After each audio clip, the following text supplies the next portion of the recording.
खुलुमबाय नोंथांमोन बयखौबो आंनि चेनेलाव बरायनाय जाबाय। बे जाबाय उदालगुरि डिस्ट्रिक्टनि सिङाव थानाय मोनसे समायना पिकनिक स्पट।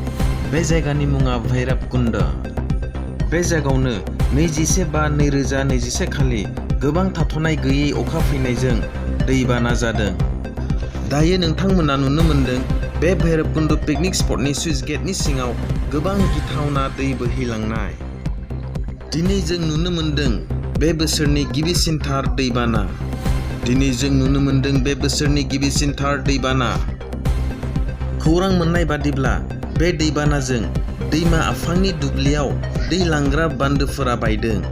खौरां मोननाय बादिब्ला बे दैबानाजों दैमा आफांनि दुब्लियाव दै लांग्रा बान्दोफोरा बायदों।